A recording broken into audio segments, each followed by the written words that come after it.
Dear students, welcome all of you on the digital dedicated YouTube channel. आप सभी को digital dedicated पर स्वागत है. Today I am going to discuss a king of subject, okay, which is called mathematics. एक subject that needs brain to crack the mathematical problems, and that needs logic, that needs original thinking.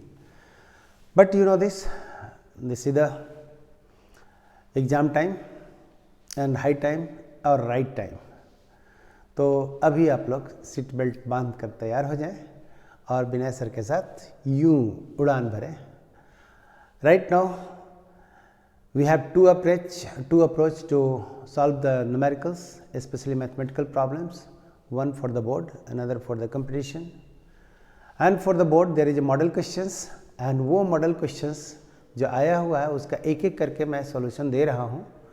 And mix mode alternate day part of the questions model का जो board वाला होगा उसको मैं solve करते जा रहा हूँ, और दूसरा पार्ट में जो हम लोग दूसरा वीडियो में देखेंगे, बी पार्ट में जो चलते रहेगा, जो लास्ट ईयर्स का या उससे लास्ट ईयर का जो IIT का मेन पेपर्स आए हुए हैं मैथमेटिक्स का, फिजिक्स का, वो सब भी मैं सीरीज में डालना शुरू कर दिया हूँ. तो टुडे द फर्स्ट फिजिक्स का है, मैथमेटिक्स का है, फिर हम लोग मैथ्स कंपटीशन लेंगे, फिजिक्स लेंगे, एक एक करके सॉल्व करते हुए. और अभी right now you have to prepare the both examination, board as well as competitive level of examination. You crack and the single attempt. This should be the approach and this should be the target. And if you are sincere you can do it. मैंने किया था, तुम भी करो और कर लोगे. जिद समझते हो ना, जिद्दी होना जरूरी है, जिद रखना जरूरी है, क्योंकि जिद्दी लोग ही शिखर पर चढ़ते हैं. और अगर आपको शिखर पर चढ़ने से डर लग रहा है तो शिखर आपके लिए है ही नहीं. इसलिए अगर आपका शिखर है, आप शिखर पर जाना चाहते हैं, तो डर निकाल दीजिए, क्योंकि डर के आगे ही जीत है. तो let's start the model questions. Solution objective part है, उसके बाद हम लोग वेरी शॉर्ट, फिर short, and after that long questions one by one करके हम लोग बनाते हैं. और धीरे धीरे मेरे साथ आप टेक ऑफ करते चलें. हम लोग 2-3 सेट करते करते 5 सेट करते करते आई थिंक सो कि we will cover the entire syllabus 3-4 times. And हमको लगता है कि मंजिल तक हम लोग पहुंच जाएंगे, बहुत बेहतर पहुंचेंगे. 100 में 100 ठोकते हैं. मैथमेटिक्स एक सब्जेक्ट है जिसमें कि आराम से आप चाँप सकते हैं, कोई दिक्कत ही नहीं है. तो without wasting our time let's start. हमारे पास इसमें देखिए रिलेशन फंक्शन का क्वेश्चन है.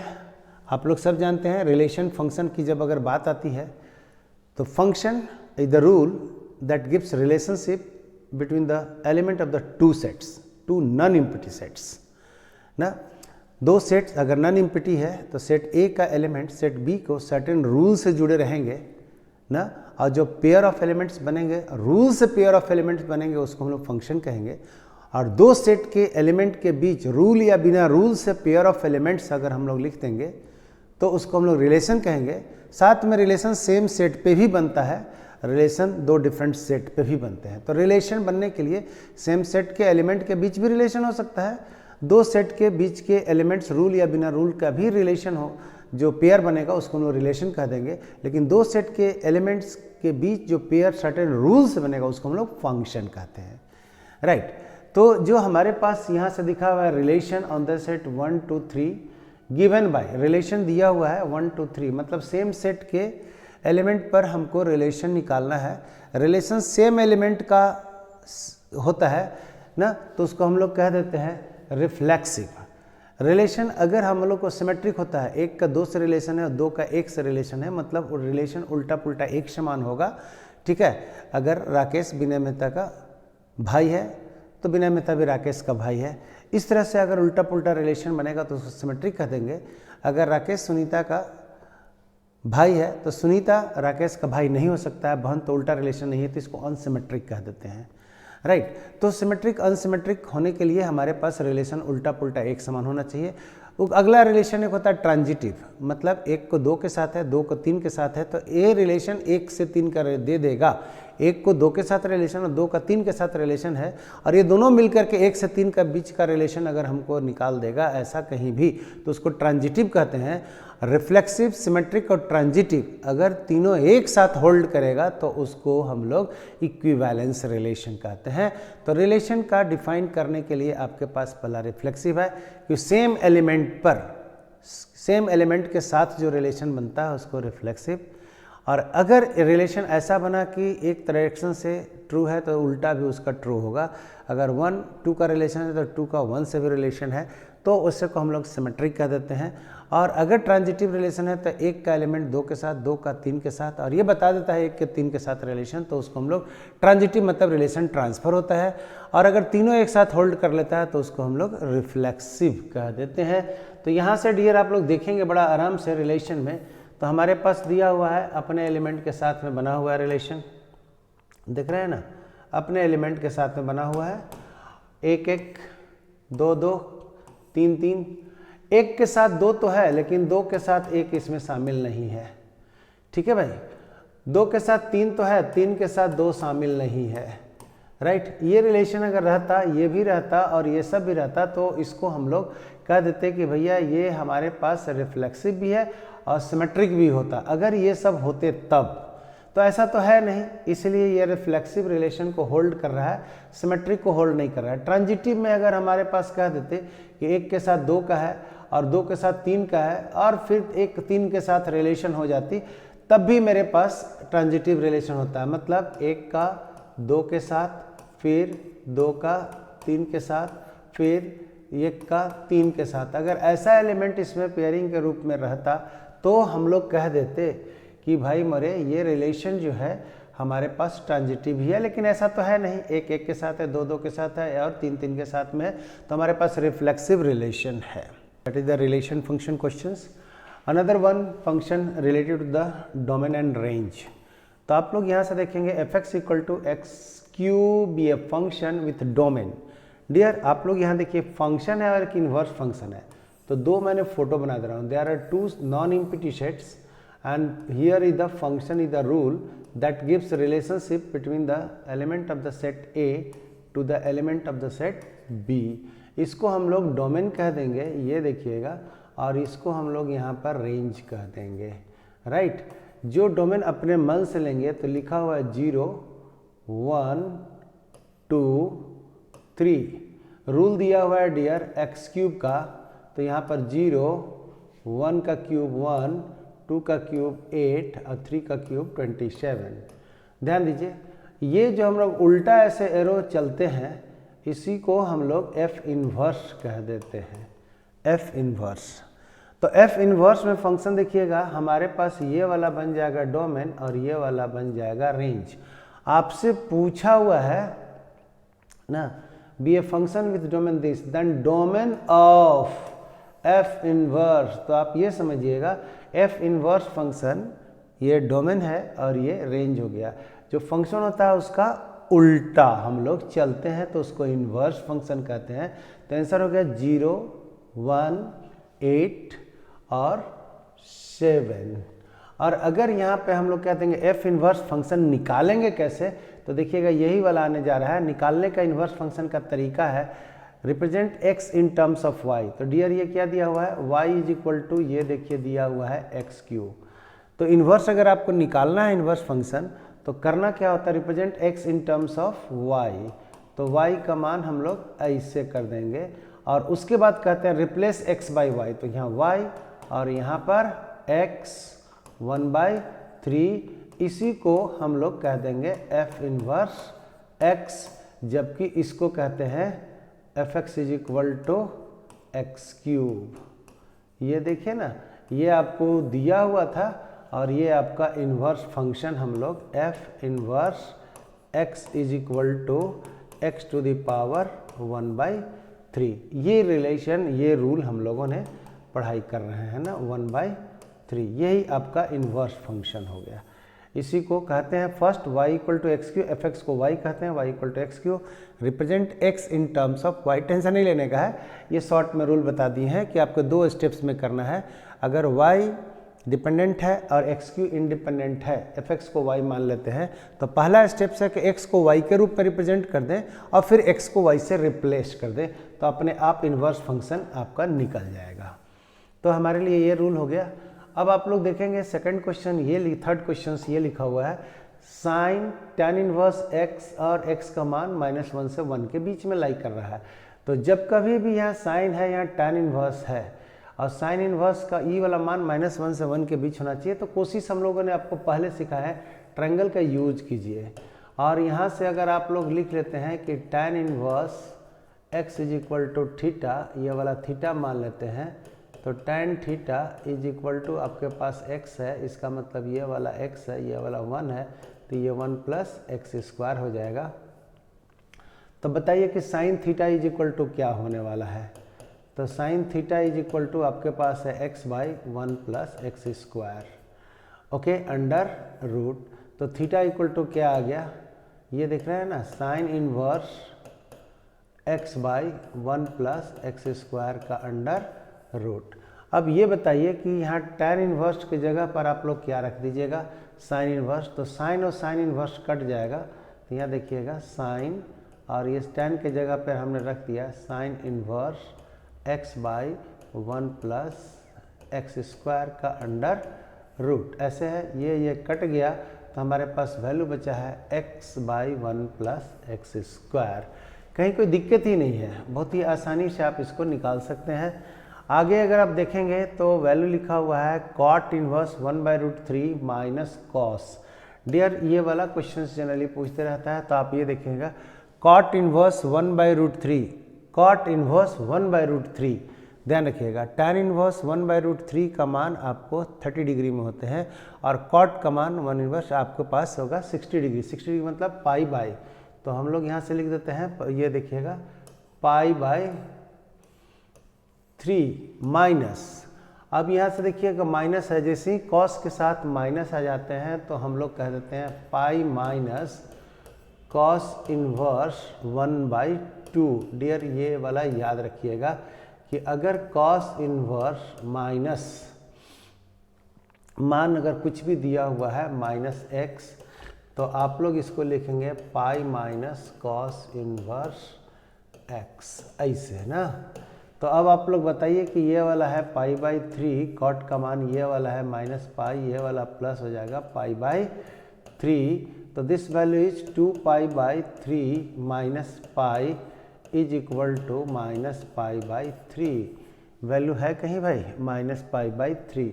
This is your result, okay. तो आप लोग इसको थोड़ा सा दिमाग में डालेंगे, this is your special right, कि कॉस इनवर्स -x रहेगा, माइनस फंक्शन होती है तो pi minus cos inverse x में बदल लेते हैं, राइट। तो ये है शॉर्टकट में हम आपको सब चीज़ बताते जा रहे हैं। यहाँ से xy का मान निकालना है, कोई टेंशन ही वाली बात ही नहीं है, आप बहुत ही आसानी से निकालिए। ये देखिए हम लोग इधर निकाल देते हैं, आपको थोड़ा सा दूसरे साइड में ले लेते हैं। तो ये देखिए अगर दो मैट्रिक्स बराबर हैं तो करस्पॉन्डिंग एलिमेंट भी बराबर होना चाहिए। तो हमारे पास देखिए करस्पॉन्डिंग एलिमेंट में क्या कर रहे हैं, 2x plus y is equal to 7 है।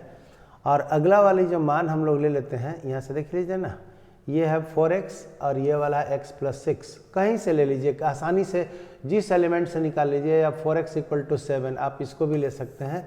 हाँ देख रहे हैं 4x इक्वल टू ये वाला वैल्यू आएगा करस्पॉन्डिंग एलिमेंट, ये वाला से अगर ये हमने किया तो ये वाला वैल्यू से ये वाला वैल्यू को करते हैं इस तरह से। तो यहाँ 4x इक्वल टू y हम लोग को दिख रहा है, यहाँ देखिएगा 4x ये यहाँ एलिमेंट है तो करस्पॉन्डिंग एलिमेंट हमारे पास ये आ रहा है। तो 4x is equal to x plus 6, यहाँ से देख लीजिए तो 3x इज इक्वल टू 6, तो x इज इक्वल टू 2 आ गया। और यहाँ पर अगर हम लोग रख देंगे तो 2 into 2 plus y is equal to 7, तो y equal to 7 minus 4 is equal to 3। तो 2, 3 का मान अगर कहीं पे है तो आपका ये आंसर हो गया। एकदम सस्ता में आप किसी से आप 2x plus Y equal to 7 ले लो, 4x equal to 5y minus 7 तब सॉल्व करके निकाल दो, या 5x minus 7 equal to y और 4x is equal to x plus 6 ले लो। हमें जितना जल्दी करस्पॉन्डिंग आप वैल्यू एक्स वाई का निकाल लीजिए, किसी से निकालिएगा आपको बनेगा, बट शॉर्टकट में देखना है आपको। If x be any square matrix then a plus a dash is the. अब देखिए सिमेट्रिक मैट्रिक्स है, स्क्वायर मैट्रिक्स यहाँ है और a dash dash is equal to a है और A dash is equal to A है ना, तो इसको हम लोग सिमेट्रिक मैट्रिक्स कह देते हैं। स्क्वायर्ड मैट्रिक्स का सिमेट्रिक मैट्रिक्स लेते हैं। तो आप ये देखिएगा हमारे पास अगर a प्लस ए डैश का अगर हम लोगों ने डैश मार देते हैं तो हमारे पास ये वाला ए डैश हो जाएगा और ए डैश का डैश वैल्यू आपके पास हो जाएगा ए डैश प्लस ए। तो ये बताइए कि जो मैट्रिक्स हमने लिया उसका डैश लगाए ना, तो हमारे पास मैट्रिक्स जस का तस रह गया। इसी को सिमेट्रिक मैट्रिक्स कहते हैं। Matrix is said to be symmetric जब हम लोग उसको ट्रांसपोज कर देते हैं, मतलब रो को कॉलम में, कॉलम को रो में, तो मैट्रिक्स जस का तस रह जाते हैं, तो उसको हम लोग सिमेट्रिक मैट्रिक्स कह देते हैं। इसलिए ये आपका सिमेट्रिक मैट्रिक्स है। ओके, अब यहाँ से आप लोग को वैल्यू निकालना है। सो देखिएगा 2 3 4 5 x 3 2x 5 देन x का मान निकालना है। तो एकदम ये तो सस्ता दिख रहा है x का मान निकालने के लिए। कहीं से आप लोग निकाल लीजिएगा तो वैल्यू अब जिस किसी से निकाले वैल्यू हम लोग को वैल्यू बराबर आएगा। अगर कोई कहे कि सर ये वाला जो है ना हमको इक्वेट इससे करने का मन कर रहा है, तो आपके पास 2 इज इक्वल टू एक्स यहीं से मान निकल गया, राइट। कोई कह रहा है कि नहीं सर हमको थोड़ा सा मन कर रहा है कि ये वाला को हम इक्वेट करते तो मेरे लिए बड़ा अच्छा होता, तो सर कीजिए ना, क्या दिक्कत है। 4 इज इक्वल टू 2x कर दीजिएगा तो x इज इक्वल टू कितना मान आ गया 2। किसी का मान से लिखिए तो आपको वैल्यू आपको 2 आने वाला है। That is not the big issue. आप बहुत ही आसानी से इसको निकाल रहे हैं। डियर आप इधर आइए अब। What is the relation between a and b so that function defined this one is continuous at.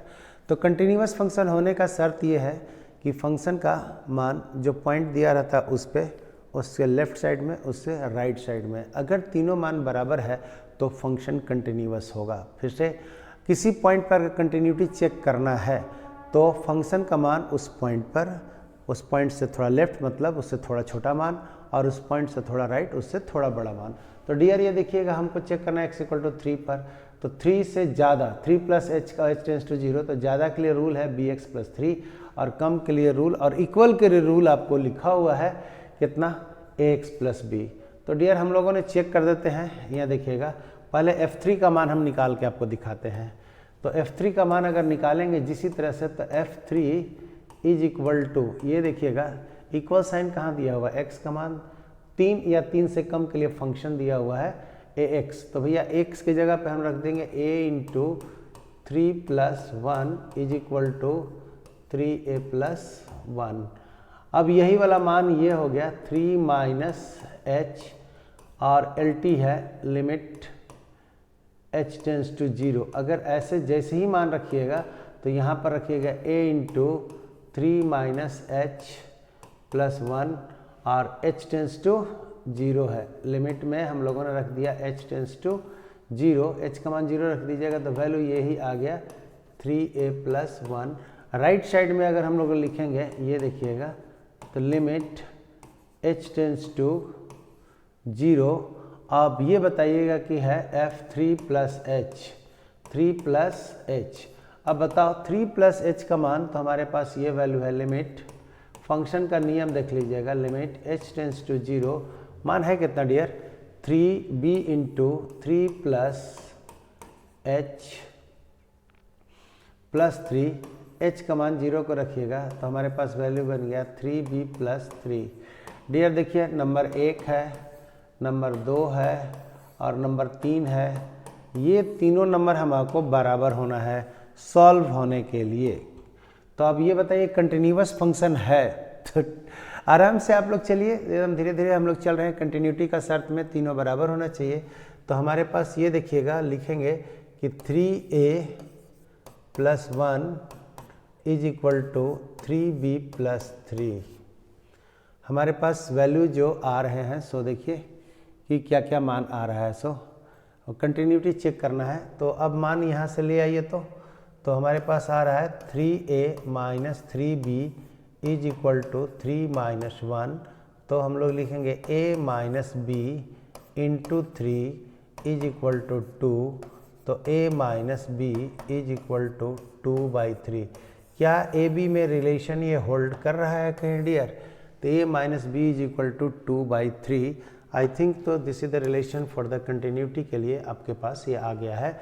फिर से हम बात करेंगे function is said to be continuous if left है लिमिटिंग वैल्यू, मतलब जो पॉइंट दिया उससे थोड़ा पीछे को h और h टेंस टू 0, पॉइंट से राइट हैंड का वैल्यू 3 + h टेंस टू 0 और पॉइंट पर का वैल्यू, तीनों अगर बराबर है और तीनों का बराबर कंटिन्यूटी है तो तीनों का बराबर कर देंगे।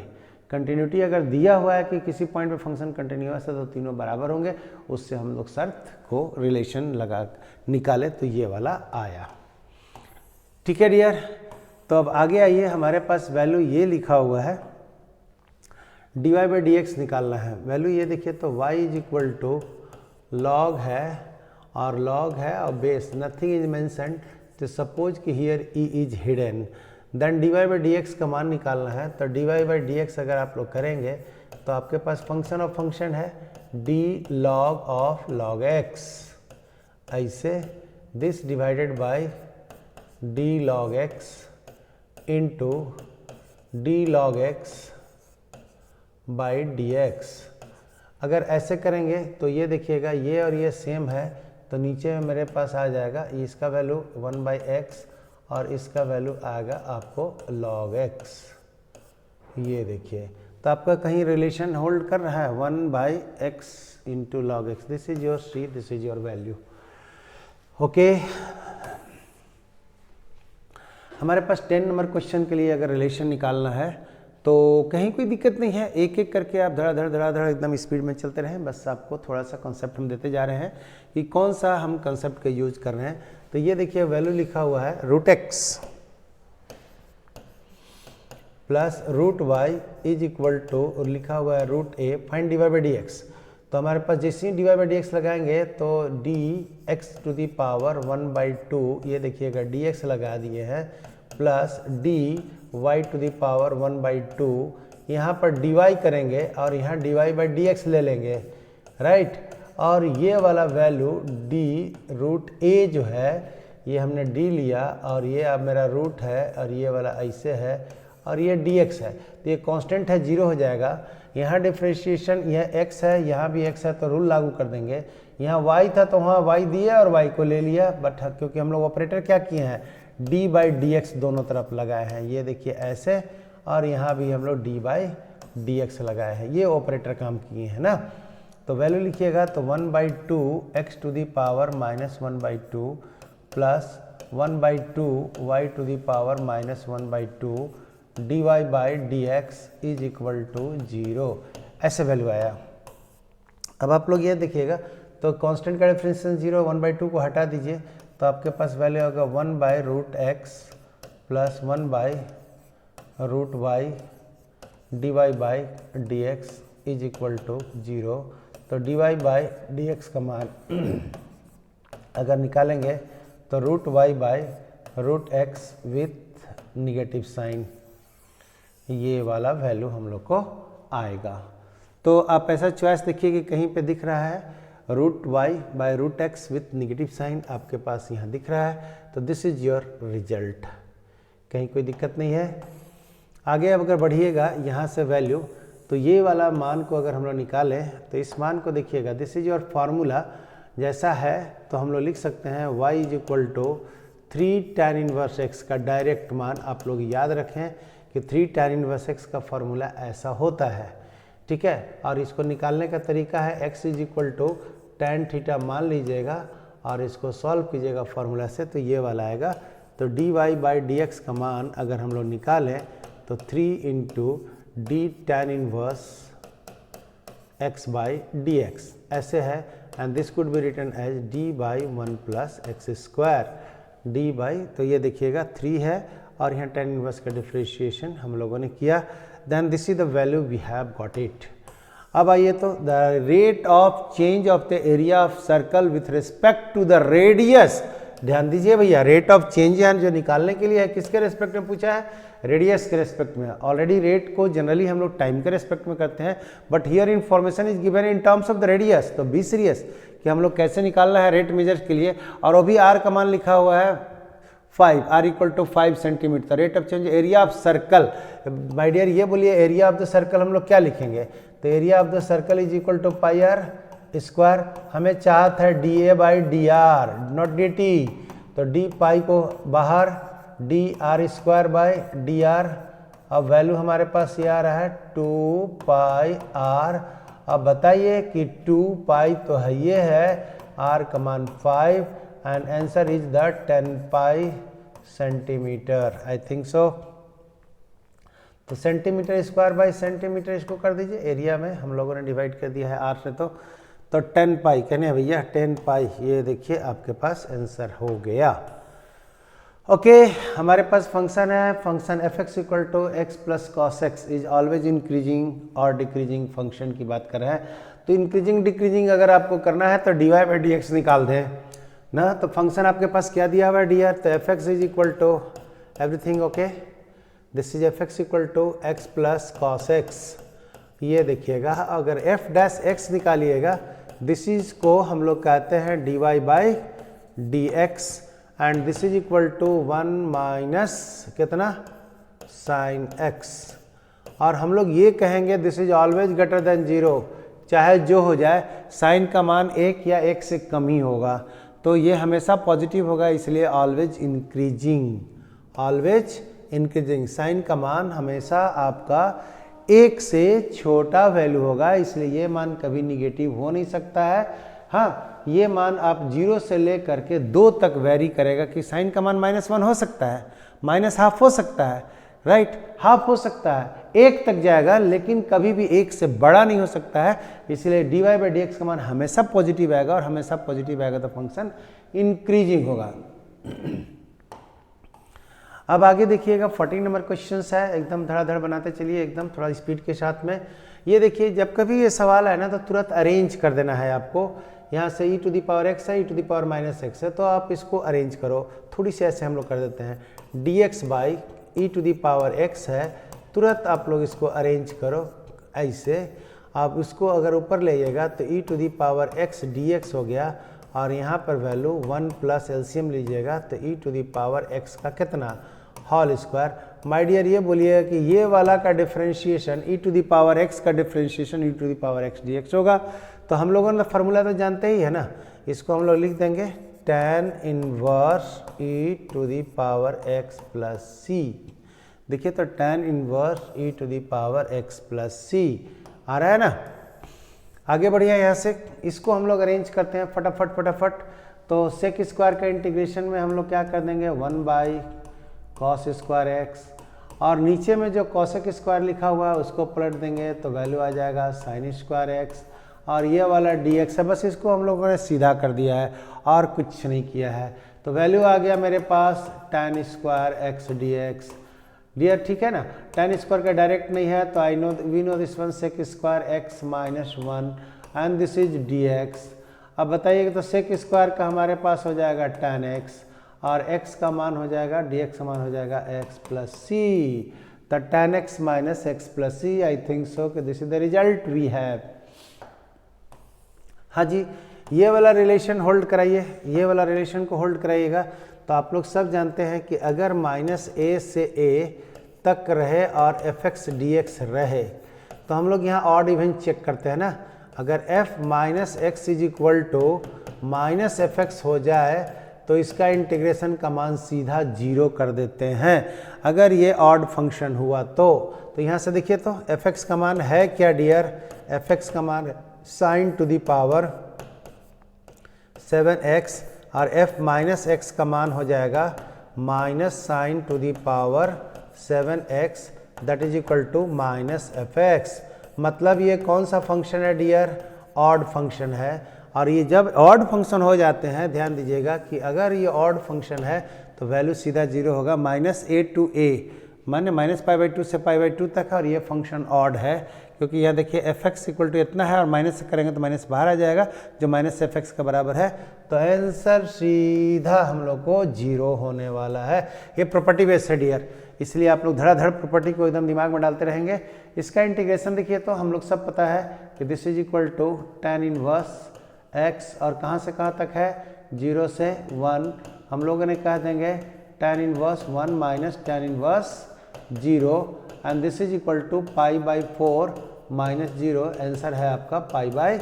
4, देखिए तो π/4 करेक्ट है। आगे आइए, हमारे पास ऑर्डर और डिग्री अगर निकालने होते हैं तो हम आपको ऑर्डर और डिग्री डिफरेंशियल इक्वेशन में क्या कहेंगे? डिफरेंशियल इक्वेशन को कहते हैं, भाई मेरे समझ में आ रहा है ना?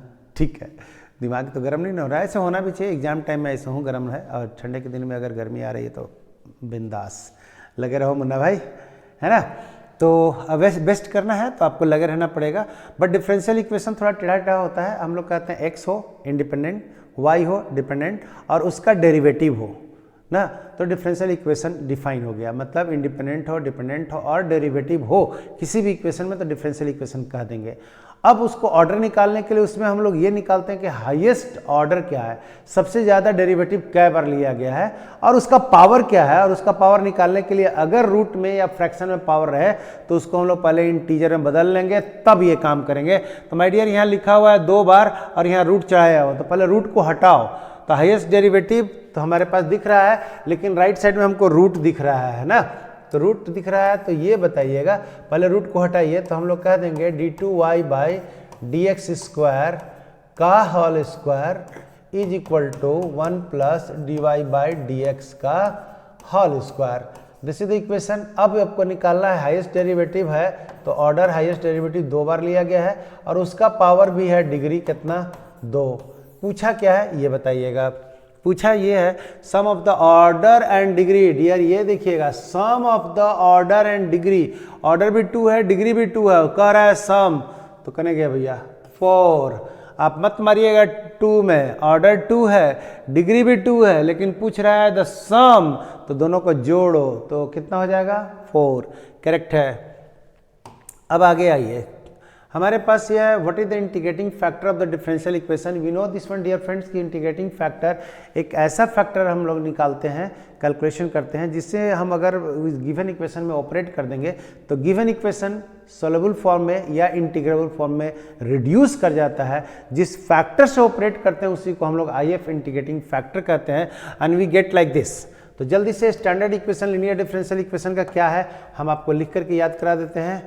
dy/dx प्लस py अगर इज इक्वल टू q है तो ये जो pq होंगे आइदर कांस्टेंट होगा और फंक्शन ऑफ x होगा, ये इतना को समझ लीजिए। तो यहाँ पर तुलना कर रहे थे ना, comparing this one dy/dx plus यहाँ देखिए तो sec x and this is y is equal to आपके पास tan x है, यही तो लिखा हुआ है ना। चलिए उसका कोई टेंशन नहीं है, हमारे पास ये देखिए p है, तो इंटीग्रेटिंग फैक्टर इस इक्वेशन का हमारे पास ऐसे लिखते हैं e⁻p dx को इंटीग्रेटिंग फैक्टर कहते हैं। तो p की जगह आपको क्या दिख रहा है sec x, तो ये देखिएगा IF is equal to e⁻sec x dx, और sec x को हम लोग इंटीग्रेशन करते हैं, ये देखिए e⁻log sec x plus tan x, ये होता है इंटीग्रेशन। ये अगर होता है तो वैल्यू 1 हो जाता है, तो आंसर आ जाएगा sec x plus tan x। ये देखिएगा, इसको आप समझिए, ये सारा चीज़ हम बैकग्राउंड में आपको लिख दे रहे हैं कि ऐसे ऐसे हम लोग फटाफट बनाते रहते हैं। 20 नंबर क्वेश्चंस का सॉल्यूशन में हम लोग solution of the differential equation. Dear ये देखिएगा आपके पास इस तरह से लिखा है, क्या लिखा है भैया, dx/x plus dy/y is equal to c0 लिखा हुआ है।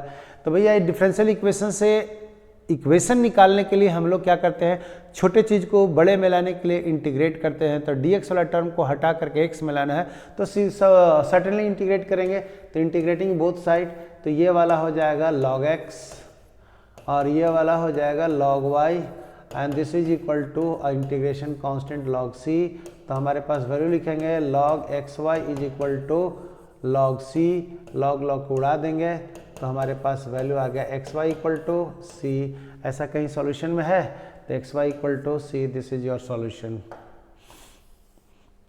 अगला है इफ द वेक्टर दिस लिखा हुआ ai 3j - 2k and 3i - 4j + bk are collinear, then a b का मान पूछ रहा है। भैया कोलिनियर है तो कोलिनियर में अगर रहता है तो हम लोग आई का रेशियो, आई का जो कोफिशिएंट होगा उसका रेशियो, जे का कोफिशिएंट का रेशियो और के का कोफिशिएंट का रेशियो बराबर होते हैं, एक कोलिनियर का शर्त है। तो डियर हम लोगों ने यहाँ पर तुरंत लगा देते हैं वैल्यू। देखिए फटाफट हम लोग को बोलिएगा। तो आपके पास है a divided by 3, a divided by 3। First में हम लोग i का कोफिशिएंट a है और सेकंड वाला में 3 है। दूसरा में 3 बाई j का कोफिशिएंट हमारे पास कितना वैल्यू है -4। ये है 3j का कोफिशिएंट और दूसरा वाला में है -4। लो भैया -4, this is equal to -2 by b। अब आप लोग तुलना करके फटाफट निकाल लें तो हमें लगता है a का मान आपके पास निकलने वाला है। ये हम लोग रिलेशन को ले लेते हैं। तो माइनस ये देखिएगा 3 9 -9 बाई 4। और अगर हम लोग दूसरा रिलेशन को होल्ड करा देते हैं, ये देखिएगा हम वाइट से घेर दे रहे हैं, तो b का मान आपके पास आ जाएगा b इज इक्वल टू, इसको इधर कीजिए, तो b is equal to 8/3, b is equal to 8/3, a equal to -9/4 and b is equal to 8/3। आप लोग को देखिए रिलेशन हम फिर से कर रहे हैं। ये वाला को इधर ले जाइए और ये -4, तो -9/4।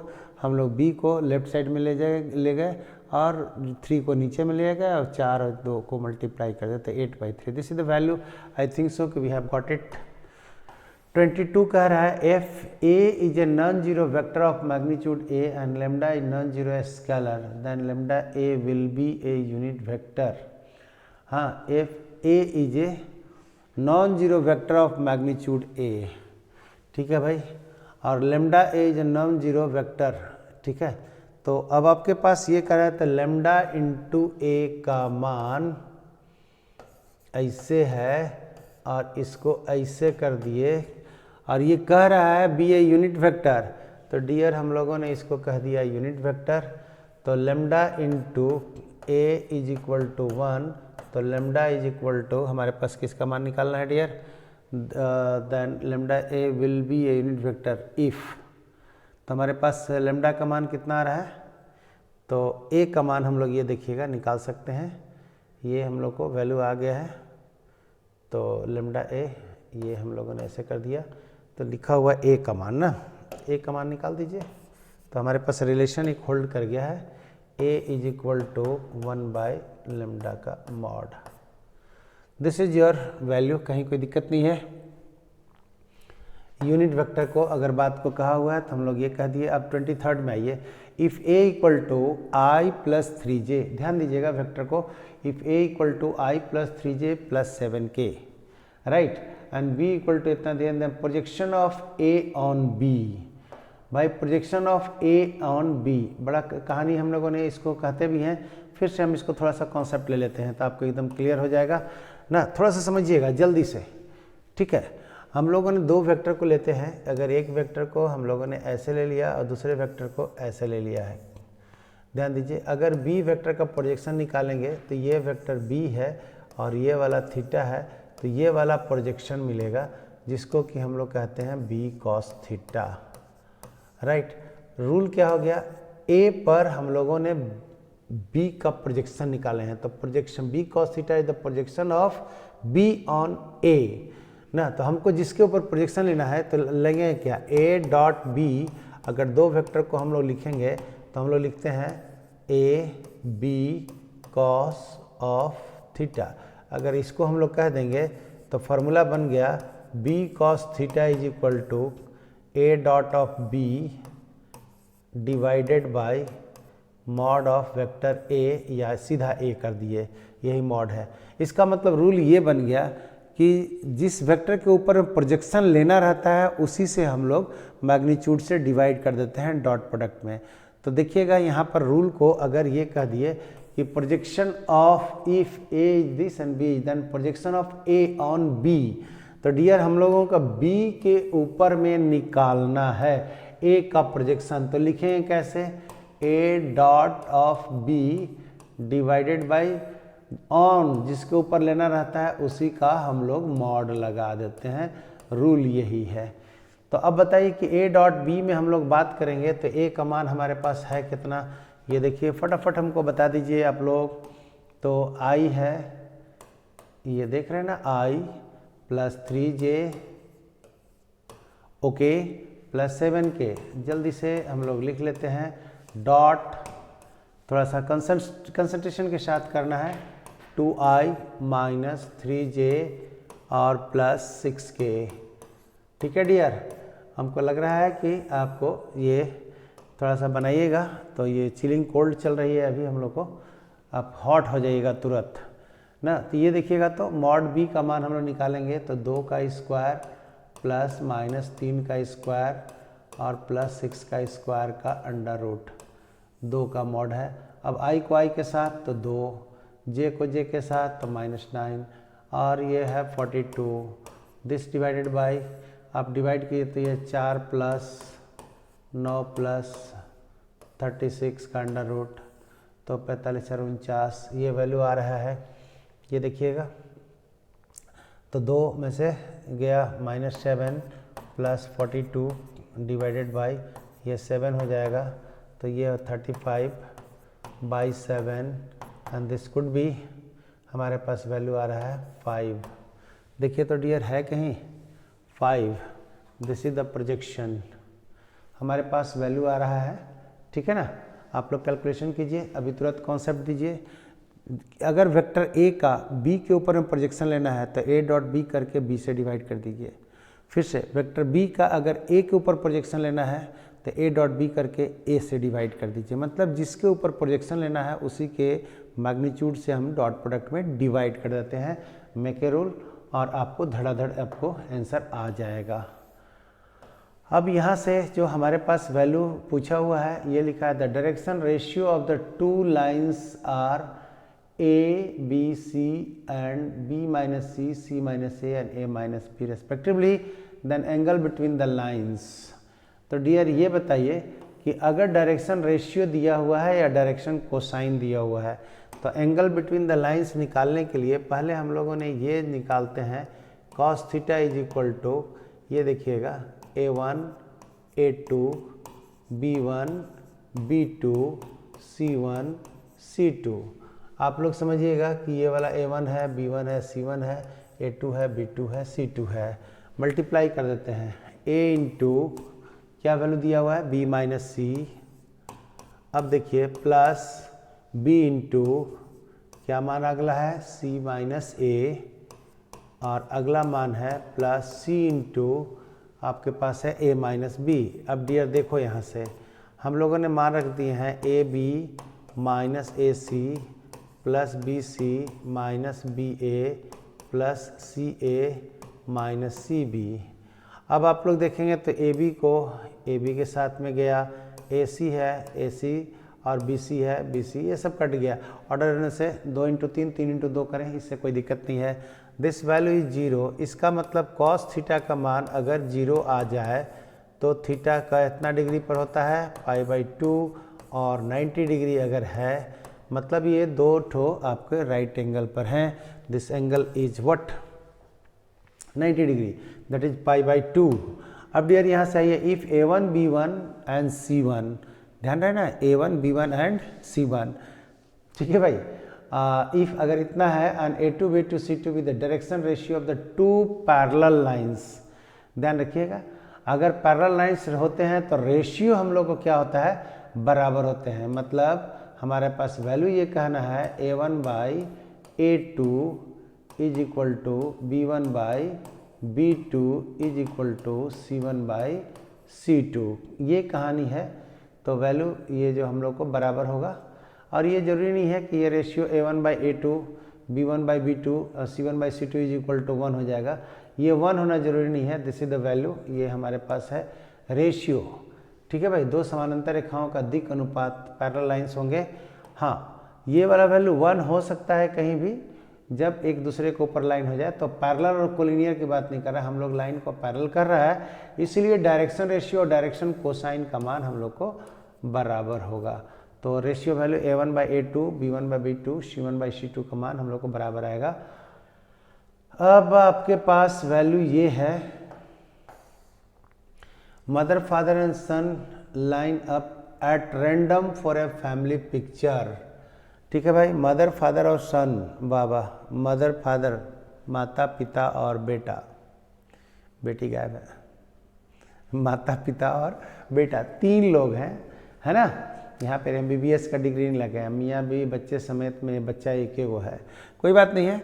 लेकिन इसमें ये कह रहा है, एक चीज़ बड़ा इम्पोर्टेंट कर रहा है, if E such that son on one and a father in middle, then ये कह रहा है कि भैया सन एक एंड पे हो, ठीक है, और फादर हमारे पास मिडिल में हो, उसकी क्या प्रोबेबिलिटी है ना। कह रहा है पुत्र एक छोर पर पिता मध्य में, तो पुत्र को एक छोर पर और पिता को मध्य में होने का प्रोबेबिलिटी 100% है यार, एक होगा, इसमें टेंशन कहाँ है। जब एक एंड पर पुत्र होइए गया और यहाँ फादर होइए गए, तो यहाँ मदर होगा और यहाँ सन होगा, या ऐसा बनेगा यहाँ मदर होगा, यहाँ फादर होगा, यहाँ सन होगा, यहाँ भी एंड हो गया, यहाँ भी एंड हो गया, तो गारंटेड पोजीशन हो गया। और जहाँ गारंटेड पोजीशन हुआ उसको 100%, और 100% का मतलब प्रोबेबिलिटी 1 हो गया। तो कोई टेंशन नहीं लेने का है, ठीक है भैया। पिता पुत्र पुत्री करते रहिए। ये कह रहा है PA नॉट ना, PB का मान 0.5 और नहीं का मान आपको दिया हुआ है 0.2। तो हम लोग सब जानते हैं प्रोबेबिलिटी में कि किसी घटना को होने और नहीं होने का मान 1 होता है। तो PA probability of happening the event A और नॉट हैपनिंग द इवेंट्स को A बार कहते हैं, इसका मान हमेशा 1 होता है। तो PA का मान अगर नहीं होने का प्रोबेबिलिटी 0.2 दिया हुआ है, तो होने का प्रोबेबिलिटी को हम लोग ऐसे कर देंगे, एंड दिस वैल्यू इज 0.8। किसी घटना को होने चाहे नहीं होने, अरे सिक्का उछालेंगे तो हेड आएगा चाहे तो टेल आएगा ना, तो हेड नहीं आने की प्रोबेबिलिटी अगर आपको 0.2 दिया हुआ है, तो टेल आने का प्रोबेबिलिटी हम लोगों ने सीधा कह देंगे कि भैया एक में से वो घटा लेंगे उसको, तो 0.8A होने की घटना को निकाल दिए। PB दिया हुआ है 0.5 और probability of happening B when A has happened, इसको रिलेटेड प्रोबेबिलिटी कहते हैं कि कोई ऐसी घटना है कि एक घटना घट गया है और दूसरा घटना जब करने जा रहे हैं तो वो पहला पे डिपेंड करता है। तो probability of happening B when A has happened का मान दिया हुआ है 0.4। तो इससे हम लोग को निकालना है probability of happening A when B has happened. B का प्रोबेबिलिटी जब A घट गया तो 0.4 दिया हुआ है, और यहाँ पूछ रहा है कि A का घटने का जब B का घट चुका है। तो आप देखो ये रिलेशन रिलेटेड प्रोबेबिलिटी का है, आप लोग सब ये जानते हैं। प्रोबेबिलिटी ऑफ हैपनिंग किसका दिया हुआ है, B when A has happened को लिखते हैं हम लोग ऐसे, PB intersection A divided by PA। Okay, अब ये देखिएगा कि वैल्यू हम लोग को लिखा हुआ कितना है 0.4। Okay, this is 0.4 and PB intersection A कहो या A इंटरसेक्शन B कहो, दोनों सेम चीज़ है। ऐसे डिवाइडेड बाई PA का मान हम लोगों ने 0.8 निकाल लिया। तो बताइए, तो P happening of both P intersection A is equal to हमारे पास 0.4 इंटू 0.8, इसका वैल्यू आ गया 0.32। चलो भैया, ये हम लोग का आया इंटरसेक्शन का मान, PA intersection B intersection A का मान आया। अब हम लोग को निकालने के जो मान का वैल्यू है ये देखिएगा चाहत है, तो इसके लिए फॉर्मूला होता है PA intersection B divided bye PB। सस्ता है। अब PA इंटरसेक्शन B कहो चाहे B इंटरसेक्शन A कहो, ये वाला वैल्यू कितना है 0.32। PB का मान कितना दिया हुआ है डियर, PB का मान हम लोग को दिया हुआ है 0.5। 0.5 का मतलब कितना, 0.32 में 0.5 का मतलब 1/2, आप इसको कहेंगे 0.32 में 2 से मल्टीप्लाई कर देंगे तो वैल्यू आ जाएगा 0.64। देखो तो 0.64 कहीं दिख रहा है आप लोग को, वाह, दिस इज योर 0.64। 28 नंबर क्या कहता है उसको आप लोग देख लीजिए फटाफट, दिस इज गुड क्वेश्चन है। हाँ जी, प्रोबेबिलिटी में अगर हम लोग बात करें तो कह रहा है कि if A speaks truth in 75% case. या भाई अब आप कुछ को स्टेटमेंट आप दे रहे हैं तो आप 75% सही बोलते हैं, तो 25% गलती भी बोल रहे होंगे कोई इन्फॉर्मेशन, मतलब 75% आप अगर कोई बात कर रहे हैं आप सच बोलते हैं, तो बाकी मतलब क्या है कि उसमें गलत बोलते होंगे, झूठ बोलते होंगे। तो यहाँ पर कह रहा है कि ए स्पीक्स टू 75% केसेस, जितना बात आप बोलते हैं उससे 75% 75% में ट्रू बोलते हैं। तो हमारे कह देंगे कि ए जो है पी ए ट्रू बोलने का प्रोबेबिलिटी 0.75, ठीक है। इसको आप लोग कह देंगे 3/4। चलो भैया लिख दिया। तो पी ए मतलब सही नहीं बोलने का प्रोबेबिलिटी, ये देखिएगा इसको हम लोगों ने लपेट लेते हैं। सही नहीं बोलने का probability 1 - 3/4 that is equal to 1/4। फिर कह रहा है कि B speaks truth in 80% case. P B, चल भैया 80%, 80 का मतलब ये हो गया 100 और इसको कह देंगे 4/5। तो P B bar, P B bar मतलब ये सही नहीं बोल रहा है, तो 1 - 4/5 दैट इज 20%, 1/5 हो गया। अब ये कह रहा है dear the probability that they contradict each other in the statement. कमाल की बातें हैं कि भैया इतना प्रोबेबिलिटी बताओ कि दोनों स्टेटमेंट कंट्राडिक्ट करते हो। मतलब क्या है कि अगर ए सही इंफॉर्मेशन दे रहा है तो बी गलत बोल रहा होगा, या अगर ए गलत बोल रहा है तो बी सही बोल रहा होगा। दोनों प्रोबेबिलिटी हो गई है। तो हमारे पास यहाँ से वैल्यू आ रहा है कि कंट्राडिक्ट होने का मतलब है कि एक सही बोल रहा है, तो हम लोग ये कह देते हैं पी, देखिए यहाँ से, और ये दोनों जो बोलने का तरीका है, ए और बी जो बोल रहे हैं आपस में इंडिपेंडेंट है। हम जो बोल रहे हैं अपनी मर्जी से बोल रहे हैं और बी जो बोल रहा है वो भी अपनी मर्जी से बोल रहा है। तो इंडिपेंडेंट वैल्यू के लिए हमारे पास ऐसे लिख देंगे, ये देखिएगा पी ए अगर सही बोल रहा है तो यहाँ पर हम लोगों ने बी गलत बोल रहा होगा। इंडिपेंडेंट घटना में प्रोडक्ट, या अगर ए गलत बोल रहा होगा तो बी सही बोल रहा होगा। दोनों में से कोई प्रोबेबिलिटी है। एक सही बोला तो दूसरा वाला गलत बोला, चाहे पहला वाला सही गलत बोला तो दूसरा वाला सही बोला। कंट्राडिक्ट कर गया मतलब ये ट्रू ये फॉल्स, ये फॉल्स तो ये ट्रू। कंट्राडिक्ट कर रहे हैं हमेशा, दोनों सही सही नहीं बोल रहे हैं ना। तो अब ऐसे केस में हम लोगों ने क्या करते हैं, ये देखिएगा मान निकालते हैं। पी ए का मान आपको दिखा हुआ है 3/4 और साथ में पी बी का मान हम लोगों ने निकाल लिए हैं, तो 4 पी बी बार का मान 1/5 प्लस पी ए बार का मान है 1/4 इंटू पी बी का मान है 4/5। तो डियर यहाँ देखिए ये 3 है और यहाँ 20 है 3 और हियर इज 4/20 है, तो this is equal to 7/20। I think so कि कहीं है 7/20 करेक्ट। दोनों लोग कंट्राडिक्ट करेंगे ये चीज़। ऐसा भी हो सकता है कि दोनों एक ही भाषा न कंट्राडिक्ट करे। अगर ऐसा क्वेश्चन आपसे पूछ दिया तो चाहे तो दोनों सही बोले, चाहे तो दोनों गलत बोल दे। अगर दोनों सही बोला तभी कंट्राडिक्ट नहीं कर रहा है, दोनों गलत बोल दिया तभी कंट्राडिक्ट नहीं कर रहा है। तो हमारे पास सही सही के लिए हम लोग पी ए पी बी कर देंगे plus P A bar P B bar कर देंगे। अगर दोनों कहेगा कि कंट्राडिक्ट न करे तब के लिए ये सवाल बनेगा। यहाँ कंट्राडिक्ट का केस है तो हम लोगों ने ये को ले लिया है। कंट्राडिक्ट ईच अदर में हम लोग कह दिए। अगर कंट्राडिक्ट नहीं करने वाला होता तो हम लोग कह देते पी ए और पी बी दोनों सही बोलते, या P A bar and P B bar दोनों हम लोग को गलत बोलता। तो यहाँ पर डू नॉट कंट्राडिक्ट वाली बात हो जाता तो हम इससे निकालते हैं डू नॉट कंट्राडिक्ट, बट यहाँ कंट्राडिक्ट के लिए कहा हुआ था इसलिए एक सही तो दूसरा गलत ले लिया। अब आगे में आइए, आप लोग के पास है 29 नंबर क्वेश्चंस।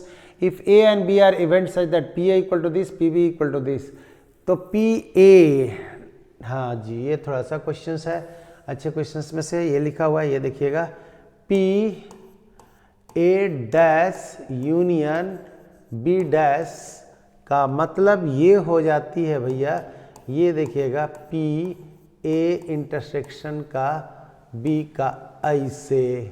मतलब आप समझिए, अगर आपके पास वेन डायग्राम से समझेंगे इसको तो आपके पास ये वाला है ए, तो डैश का पूरा मान आ जाएगा, और हमारे पास है बी तो डैश का मान हमारे पास इधर का मान भी आ जाएगा और इधर का मान भी आएगा। राइट भाई, ये देखिएगा राइट। अब हम लोग कह देंगे अब ए इंटरसेक्शन बी को छोड़ करके जितना जोन होगा, या ए डैश यूनियन बी डैश कहो या ए इंटरसेक्शन बी का ये जो वाइट वाला जोन आ रहा है उसको छोड़ करके तो सारे जोन आ जाएंगे।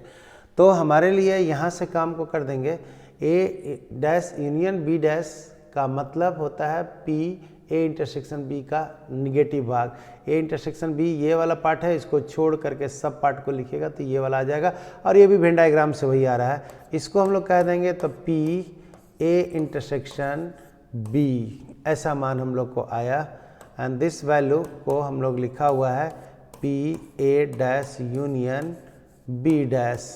अब आप लोग देखिए तो क्या क्या लिखा हुआ है, P A dash union B dash का मान हम लोग को लिखा हुआ है, P A dash union B dash का मान लिखा हुआ है 1/4। तो पी ए इंटरसेक्शन बी का मान हमारे पास वैल्यू आया है 1 - 1/4, this is equal to 3/4। Dear check करो, हमारे पास इंडिपेंडेंट अगर कोई घटनाएं होती है तो यहाँ लिखा हुआ है स्वतंत्र। इंडिपेंडेंट का क्या कॉन्सेप्ट है, तो two events are said to be independent. अगर पी ए इंटरसेक्शन बी का मान P A and P B के बराबर अगर आ जाए तो कंडीशन फॉर इंडिपेंडेंट है, ये कंडीशन फॉर इंडिपेंडेंट। ये आप लोग समझिए, थोड़ा सा फॉर्मूला फटाफट रखिएगा, अगर ज़रूरत पड़ेगा तो हम प्रोबेबिलिटी के लिए एक अलग से थ्योरी के आपका हम क्लास ले लेंगे जिसमें कि सारा सिंबल हो जाएगा। ओनली वन क्वेश्चन रिमेनिंग, ठीक है। तो this value comes out like this one. तो ये देखिएगा पी ए पी बी का मान हमने निकाला 3/4, और यहाँ से हम लोगों ने वैल्यू निकाला, पी ए का मान दिया है 1/2 और ये वाला मान दिया हुआ है कितना 7/12। तो this is equal to 7/24, right. और this is not equal to हमारे पास है 3/4, तो नॉट इंडिपेंडेंट, दोनों आपका इंडिपेंडेंट नहीं है, नॉट इंडिपेंडेंट। ये तो बात हो गई कि इंडिपेंडेंट नहीं है। अब परस्पर अपमर्जी हम लोग क्या इसको बोलते हैं भैया, म्यूचुअल एक्सक्लूसिव होने के लिए ये बात को कह देते हैं, एक्सक्लूसिव होने के लिए पी ए पी बी का मान यूनियन के बराबर में हो जाना चाहिए ना। पी ए और पी बी का मान हम लोग को जोड़ेंगे तो हम लोग कह देंगे पी ए पी बी दोनों को जोड़ दीजिएगा तो वैल्यू हमारे पास एक्सक्लूसिव, म्यूचुअली एक्सक्लूसिव में हम लोग को बात यूनियन के बराबर में आना चाहिए। तो वैल्यू को देखिएगा तो जोड़ेंगे तो हम लोग को पी ए पी बी का मान बराबर नहीं आएगा, क्योंकि इसको जोड़िएगा तो यूनियन के बराबर नहीं आने वाले हैं। तो इनमें से हमारे पास में से कोई नहीं है ना, दिस द वैल्यू। अगला है लास्ट क्वेश्चंस जो है, उसके बाद इसमें और भी ऑब्जेक्टिव क्वेश्चंस है, नहीं शॉर्ट क्वेश्चन लिखा हुआ, only one question remaining. The corner point of a bounded feasible region determined by the system linear constant this let this P X ये इतना दिया हुआ है ना। Condition on P and Q so that minimum value of Z occurs. ए भाई minimum value of Z occurs होने के लिए कंडीशन मेरे पास लिखा हुआ है क्या क्या, सो देख लीजिए। तो पॉइंट हम लोग को लिखा हुआ है 0, 3। ये देखिए जेड का मान लिखा हुआ है कितना p x plus q y, okay. तो जेड का मान अगर हम लोगों ने यहाँ से रख देते हैं, फर्स्ट वाला मान देखिए तो the corner point of boundary feasible region determined by the system of linear equations are, देखिए पॉइंट फिजिबल सॉल्यूशन 3 पॉइंट दिया हुआ है और जेड का मान है पी क्यू में relation condition on P and Q so that minimum of z occurs at 3, 0 and 1, 1। तो चलो 3, 0 रख देते हैं। तो जेड मिनिमम का कंडीशन क्या होना चाहिए मिनिमा के लिए, तो 3, 0, तो 3p plus 0y is equal to 1, 1। तो यहाँ रखो p into 1 plus q into 1। तो हमारे पास वैल्यू आया 3p is equal to p plus q। तो 2p is equal to q, तो p is equal to q/2। Dear ये देखिएगा दोनों पॉइंट पर मान कौन कौन, ये आपका है 3, 0 और 1, 1 पर है। ये जो कंस्टेंट दिया हुआ है वो मिनिमम है, तो दोनों पॉइंट को रख करके इक्वेट करके हमने रिलेशन होल्ड कराया। तो this is the value we have. तो डियर फ्रेंड्स एक सांस में हम लोगों ने 30 क्वेश्चंस को फटाफट सॉल्व कर लिया है, और आप लोग भी इसी स्पीड के साथ में आप चलने का कोशिश करें कि हाँ टाइम फ्रेंड मोबाइल को दूर रखें, घड़ी को टिक टिक लगा दें और घड़ी टिक टिक करता जाएगा। घड़ी जितना तेज़ी से टिक टिक करेगा उसके तेज़ी से आपका हाथ और ब्रेन चलना चाहिए और एक्यूरेसी को थोड़ा सा ध्यान रखना है। तो आपके पास हम 30 क्वेश्चन को सॉल्व कर दिए। अब नेक्स्ट जो क्वेश्चन है नेक्स्ट वीडियो में आप इसको देखेंगे, राइट। और हम लोग तुरंत इसको बना करके डाल देते हैं सो दैट कि you will solve and you just run with me. उम्मीद करते हैं कि आप जो लोग हैं सारे लोग टॉप पे पहुंचोगे। और हम फिर से बोलते हैं कि अगर आपको शीर्ष पे पहुंचने के लिए, टॉप पे पहुंचने में डर लग रहा है तो टॉप मंजिल आपके लिए है ही नहीं, या आपको लगता है कि हमें स्टार बनना है तो आपको गर्मी झेलना पड़ेगा क्योंकि गर्मी से ये स्टार चमकता है। आप में भी गर्मी आएगा तो आप चमकोगे ही चमकोगे। तो फिर से मिलते हैं नेक्स्ट पार्ट में। Thank you very much.